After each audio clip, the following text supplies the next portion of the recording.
चक्षुर्मिलितं येन तस्मै श्रीगुरुवे नमः।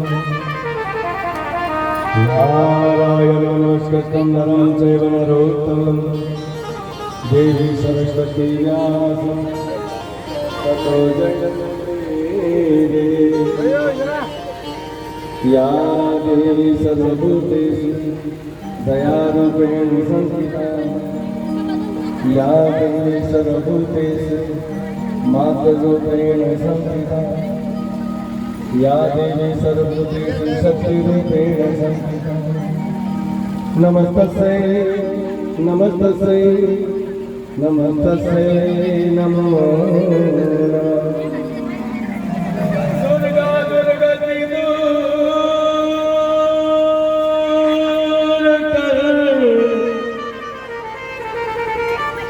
पूरन कर सबका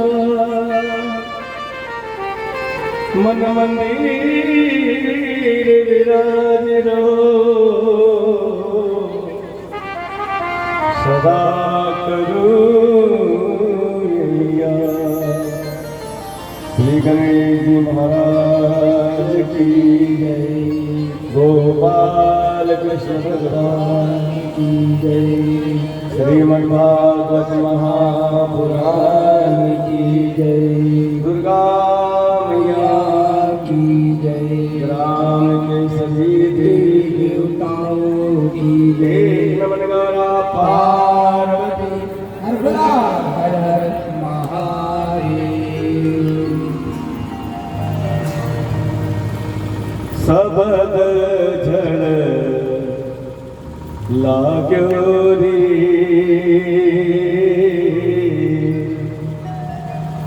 बरसन लाग्यो रंग। सबद झड़ लाग्यो रे बरसन लाग्यो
चढ़ी सूर तपस्वी दरवाजा, चढ़ी सूर दरवाजा, त्रिकुट शिखर पुरुष एक राजा, त्रिकुट शिखर पुरुष एक राजा। अनहद नाद मधुर यहाँ गूंजत, अनहद नाद मधुर यहाँ गूंजत,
सभी उपस्थित धर्म के निबंधन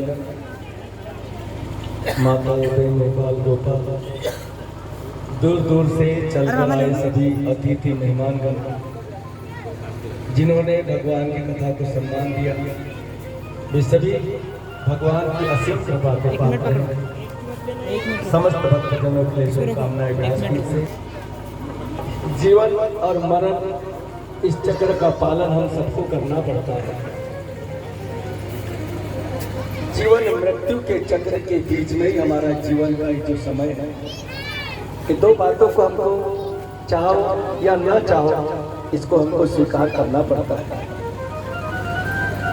और इस दौर से कभी न कभी हर किसी को हमको गुजरना पड़ता है। परमात्मा समस्त जीवात्माओं को शांति प्रदान करे, अपने चरणों में स्थान दे, सदगति दे। समस्त पुत्र आत्माओं के लिए शुभकामनाएं।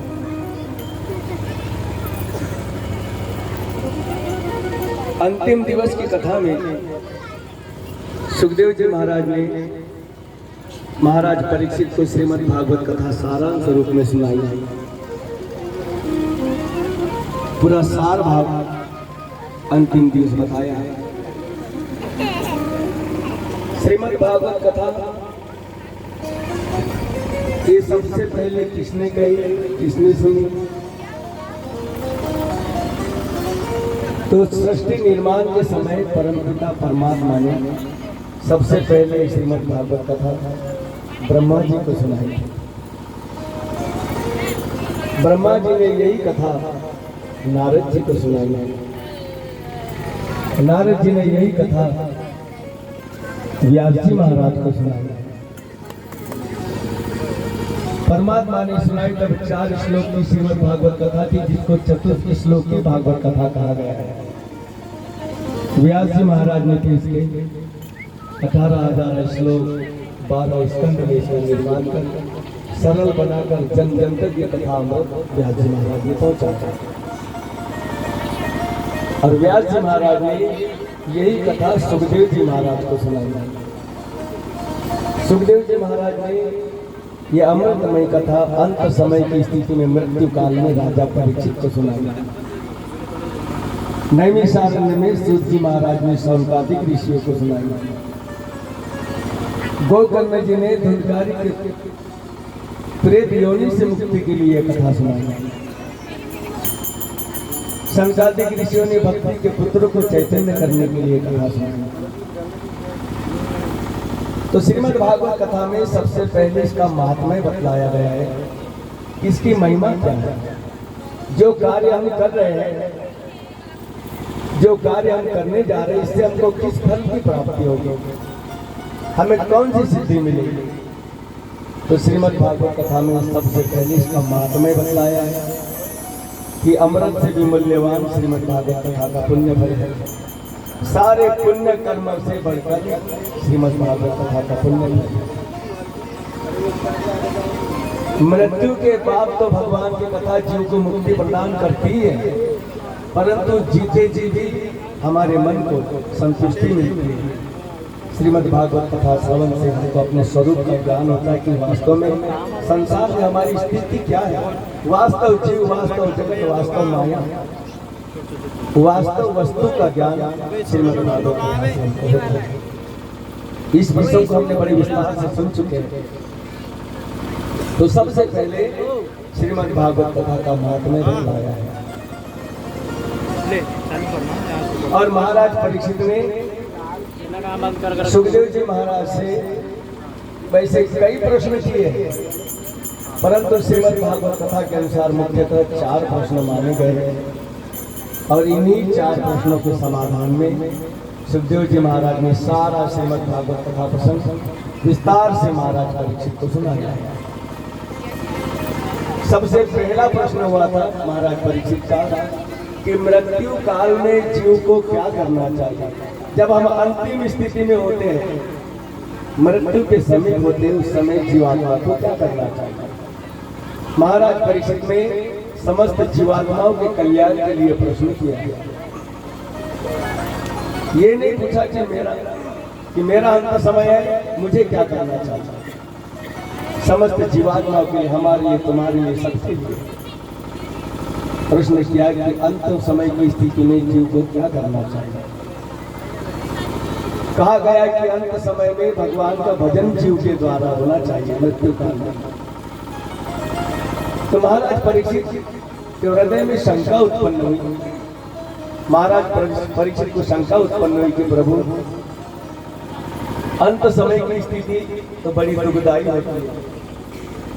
अंत समय की पीड़ा, अंत समय की व्याधि, इसको ये जीव सहन नहीं कर पाता, रोता है, घबराता है। भला ऐसी परिस्थिति में उसे प्रभु का भजन करने की कहाँ सुध रहेगी। तो अंत समय में जीवात्मा के द्वारा भगवान का भजन कैसे किया जाता है, इसका समाधान भी सुखदेव जी महाराज ने किया है कि ये शरीर, इसकी प्रकृति ऐसी है कि इसको हम जैसी आदत डालते ये उसका आदी हो जाता है। हमारे शरीर की प्रकृति ऐसी है, जो आदत इसकी हम बना लो ये शरीर उसका आदी हो जाता है। प्रातः काल नींद खुली कि सबसे पहले चाय पीने की आदत है बेटी, तो नींद खुलते ही शरीर सबसे पहले चाय की मांग करता है, भैया थोड़ी चाय आ जाए फिर कोई काम करें। क्योंकि हम शरीर हमारा उसका आदी हो गया है। नींद खुलते ही शरीर सबसे पहले चाय की मांग करता है। जब तक हम चाय नहीं पी लेते हमको संतुष्टि नहीं मिलती।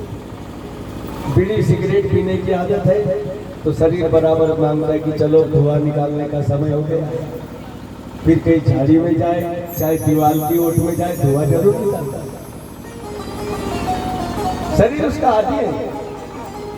शराब पीने का आदी है तो समय पे बराबर व्यवस्था में लग जाता आदमी, है क्या 20 है क्या 50, क्योंकि शरीर बराबर मांग करता है। कहने का मतलब कि हमारे शरीर की प्रकृति ऐसी है कि इसमें हम जैसी आदत डालती है उसका आदी हो जाता है।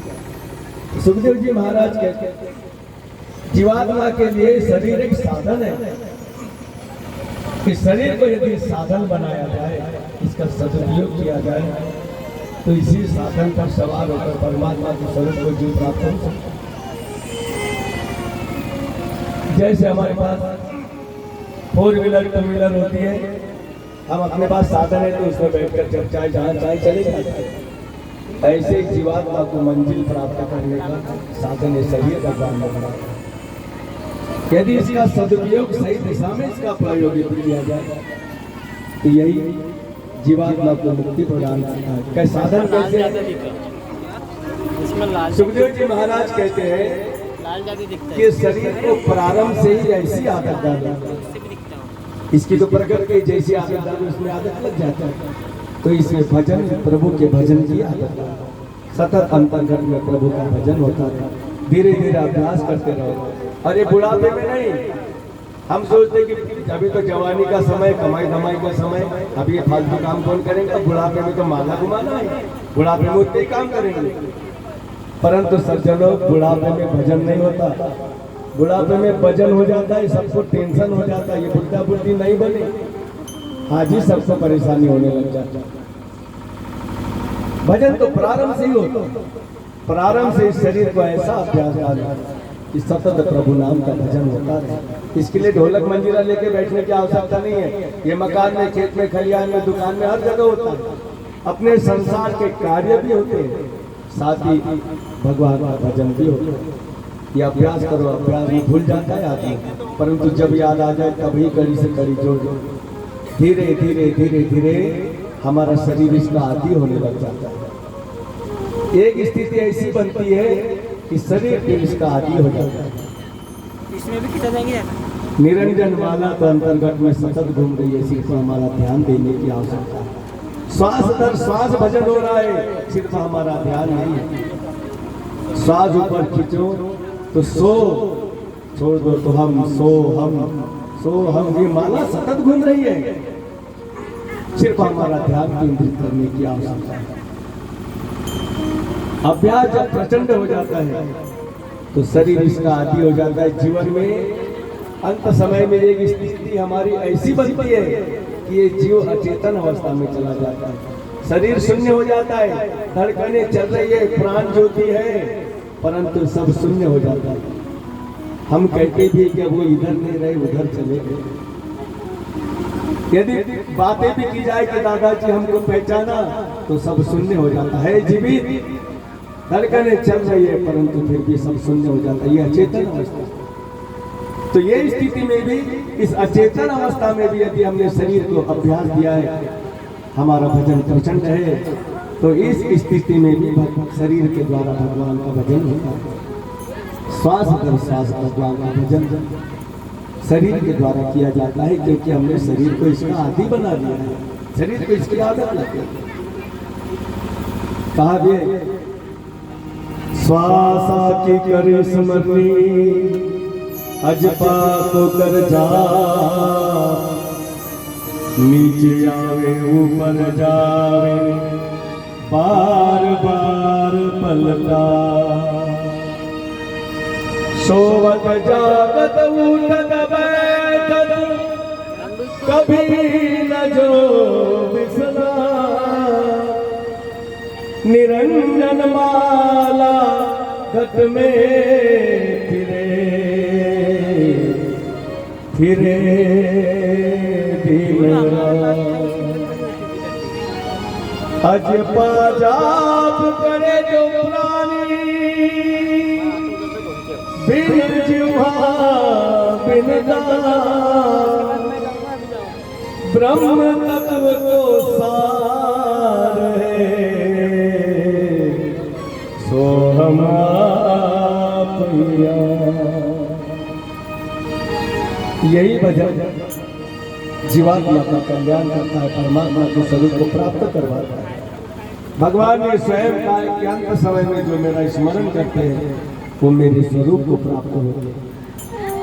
इस प्रसंग को हमने विस्तार से सुना है, संक्षेप में आज बताया है।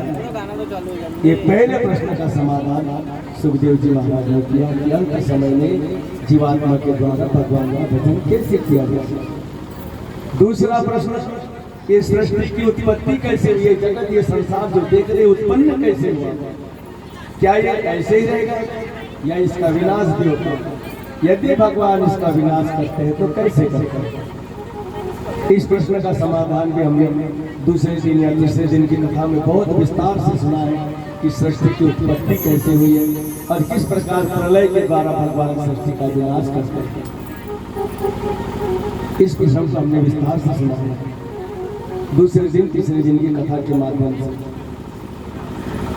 तीसरा प्रश्न हुआ है कि भगवान के कौन कौन से अवतार हुए हैं और भगवान कृष्ण का जीवन चरित्र मुझे विस्तार से सुनाइए। तीसरा प्रश्न ये किया है महाराज, तो विविध अवतारों का वर्णन हम सतत कथा के माध्यम से सुनते आ रहे हैं। किस कारण भगवान को अवतार धारण करना पड़ा, किस प्रकार भगवान ने दुष्ट दैत्य का वध किया और हर लीला के पीछे भगवान का क्या उद्देश्य है। भगवान की जन्म की कथा, बाल लीला आदि सारी लीलाओं का हमने वर्णन किया। मथुरा लीला, द्वारका लीला, भगवान के विवाह की कथा, भक्त और भगवान की कथा के अंतर्गत सुदामा जी की कथा, सबरी जी की कथा, नाम की महिमा, केवल नाम स्मरण से जीव को भगवत प्राप्ति की। ये सारे कथा प्रसंग हमने विस्तार से कथा के माध्यम से प्रतिदिन क्रमानुसार श्रवण करते आए हैं। अंतिम प्रश्न महाराज परीक्षित का हुआ था कि ये मोक्ष क्या है और ये मोक्ष किसको प्राप्त होता है। इस प्रश्न का भी समाधान हमने कल कथा के माध्यम से सुना है कि मोक्ष किसे कहते हैं और मोक्ष किसे प्राप्त होता है। जीवात्मा और परमात्मा जहाँ दोनों एक हो जाते हैं, इसी स्थिति को मोक्ष कहा गया है। जब जीवात्मा के जन्म मरण के चक्र से छूट जाता है, मन संसार की आसक्तियों से निकल जाता है और जीवात्मा परमात्मा के स्वरूप में लय हो जाता है, एकाकार हो जाता है। जहाँ दो नहीं रहते एक ही होता है, मैं का भेद जीव का समाप्त हो जाता है। इसी स्थिति को मोक्ष कहा गया है। जन्म मरण के बंधन से मुक्त होकर जीव परमात्मा के स्वरूप में लय हो जाता है। और ये किसको प्राप्त होता है? जिसका मन संसार से निकलता है। किसी भी प्रकार की मुक्ति को प्राप्त करने के लिए इस मन को संसार से निकालना पड़ता है। इस प्रश्न का भी समाधान हमने कल की कथा प्रसंग में श्रवण किया है। चूंकि समय की बहुत अधिकता है, ज्यादा समय हो गया है, समय परिस्थिति मौसम आदि को देखते हम बहुत ज्यादा विस्तार न करते हुए संक्षेप से धीरे धीरे कथा को पूर्णता की ओर लेकर चलेंगे, ताकि सभी अतिथि मेहमान जो दूर दूर से आए अपने गंतव्य पर सुरक्षित पहुंच सके, किसी प्रकार का कोई विघ्न न हो। इसलिए हम संक्षेप में कथा को पूर्णता की ओर ले चलेंगे। सातों दिन की कथा सुनाई। महाराज परीक्षित ने सुखदेव जी महाराज को विदा किया। 7वें दिन तक्षक अपना श्राप करने पूरा निकला कि आज राजा परीक्षित को ध्वंस करना है। तक्षक चले जा रहे तो बीच में धन्वंतरी जी मिले। तक्षक ने धन्वंतरी जी से पूछा कि महाराज आप कहाँ जा रहे हैं? धन्वंतरी जी कहने लगे जा तुम जा रहे भाई हम जा रहे हैं। तुम राजा परीक्षित को मृत्यु देने जा रहे हैं, हम राजा परीक्षित को जीवन देने जा रहे हैं। तक्षक कहने लगा महाराज मेरे विष के तीक्ष्ण प्रभाव से आज तक कोई जीवित नहीं बच सकता, कैसे बचाओगे महाराज परीक्षित को? धन्वंतरी जी कहने लगे मुझे मेरी औषधि पर पूर्ण विश्वास है, मुझे विश्वास है कि मैं महाराज परीक्षित को बचा लूंगा। तक्षक कहने लगा मुझे विश्वास नहीं है, ये सामने हरा भरा वृक्ष दिख रहा है, इसको मैं विष की प्रचंड ज्वाला से सुखा देता हूँ, आप इसी वृक्ष को पुनः हरा करके दिखाता। तक्षक ने अपनी विष की प्रचंड ज्वाला से हरे भरे वृक्ष को अपनी विष की ज्वाला से सुखा दिया। कहते विष को पुनः हरा करके दिखाता। धन्वंतरी जी ने अपनी औषधि की 2 बूंद उस वृक्ष की जड़ में डाली, उसके ऊपर डाली। थोड़ी देर में तक्षक क्या देखता है कि नए नए कपोले नए नए अंकुर उस पेड़ में उत्पन्न हो गए। ये स्थिति देखी तो तक्षक समझ गया कि महाराज परीक्षित को बचा लेंगे, मेरा श्राप यदि अधूरा रह गया तो संजय ऋषि मुझे श्राप दे देंगे। श्राप पूरा करना तीव्र गति से गया। महाराज परीक्षित को दंशन दिया। महाराज परीक्षित अचेत होकर पड़ गए। धन्वंतरी जी कहते अपनी औषधि की 2 बूंद महाराज परीक्षित के मुख में डाल, परंतु कोई हलचल नहीं। फिर 2 बूंद डाली, परंतु फिर भी कोई हलचल। तीसरी बार औषधि डाली, परंतु महाराज परीक्षित फिर सचेत नहीं। ये देखा तो धन्वंतरी जी को बड़ा दुख हुआ कि आज मेरी औषधि असफल हो गई। आज तक मैंने असफलता का मुख नहीं देखा। ये कलंक, असफलता का कलंक लेकर मैं जीवित नहीं रहूंगा। लकड़ी की चिता बनाकर अग्नि प्रज्वलित की अग्नि में कूद जाना चाहते, अपने प्राण त्याग देना चाहते। उसी क्षण भगवान प्रकट होकर धन्वंतरी जी का हाथ पकड़ लिया। कहते महाराज क्या करते हो, क्यों प्राण त्याग रहे हो? धन्वंतरी जी कहने लगे कि आज तक मेरी औषधि असफल नहीं प्रभु, आज मैंने असफलता का कलंक मुझे लगा, मैं महाराज परीक्षित को जीवित नहीं कर पाया, मेरी औषधि असफल हो गई। भगवान कहते धन्वंतरी जी कौन कहता है तुम्हारी औषधि असफल है? तुम्हारी औषधि सच्ची है। तक्षक ने उसका कार्य किया, तुमने अपना कार्य किया। मैंने कर्म मनुष्य के हाथ में दिया है, उसका फल क्या दिया है मेरे हाथ में। और तुम्हारी औषधि भीतर गई ही नहीं, तुम्हारी औषधि ये मेरे हाथ में। अपनी मुट्ठी खोल कर दिखाई तो औषधि देगी धन्वंतरी जी। कहने लगे आप क्यों राजा परीक्षित को बचाना चाहते? अरे वो जन्म मरण के चक्र से मुक्त होकर मोक्ष गति को प्राप्त हुए, उन्हें मोक्ष गति मिली, उन्हें क्यों जन्म मरण के चक्र में फंसाते? तब धन्वंतरी जी का समाधान हुआ। धन्वंतरी जी पुनः स्थान पर आए। विद्वान जनों ने, संत जनों ने तो ये कहा कि महाराज परीक्षित सदेह वैकुंठ लोक को गए। इस प्रकार 7 दिनों तक हम सभी ने भगवान बड़े भाव से भगवान की कथा को श्रवण किया है। और आप सभी हमारे ग्रामवासी बंधुजन बार बार धन्यवाद उस माली परिवार का, जिन्होंने ऐसी विषम परिस्थिति में भी ऐसे भव्य आयोजन को ये स्वरूप दिया है जो आज पूर्णता की ओर है।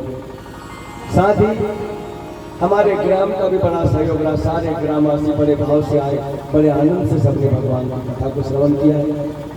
सारे ग्रामवासी बंधुजनों का बहुत बहुत धन्यवाद। समय समय पर अतिथि मेहमान आए, उन्होंने भी भगवान की कथा का बड़ा आनंद लिया, चाहे नृत्य के द्वारा झूमते हुए गाते हुए सभी ने प्रभु का बड़ा आनंद, कथा का बड़ा आनंद लिया। उन सभी को धन्यवाद। माली परिवार के दामाद, बेटी, छोटे बड़े, चंगू मंगू नंगू सबने बड़ा आनंद लिया है सज्जन भगवान की कथा। इस परिवार की जोरदार ताली बजाएं और हमारे ग्राम जावरा के लिए भी जोरदार ताली बजाएं। बड़ा सुंदर वातावरण है, बहुत ही सुंदर वातावरण हमको इस ग्राम में देखने को मिला।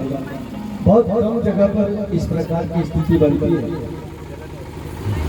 सभी भक्तजनों को धन्यवाद देते हुए हम कथा को पूर्णता की ओर लेकर चलते हैं। आज कथा पूर्ण हुई तो नहीं कह सकते हम, क्योंकि भगवान की कथा को पूर्ण करना एक साधारण मनुष्य के बस की बात नहीं है। मैं एक तुच्छ सा प्राणी हूँ, मेरी कहाँ सामर्थ्य है प्रभु की कथा कहने में। 7 दिनों से आप बड़े भाव से अधिक संख्या में, दूसरे दिन से ही ये पंडाल कम पड़ गया, ऐसे भक्तों ने यहाँ पर साथ दिया है। मैं क्या कहूँ, भीगी हुई जगह में किले में बैठ कर भी सबने कथा को श्रवण किया। धन्य है ऐसे जिन परमात्मा इनको समावेश प्रदान कर। सभी ने बड़े भाव से भगवान की कथा को स्वीकार किया, भगवान की कथा में आनंद लिया।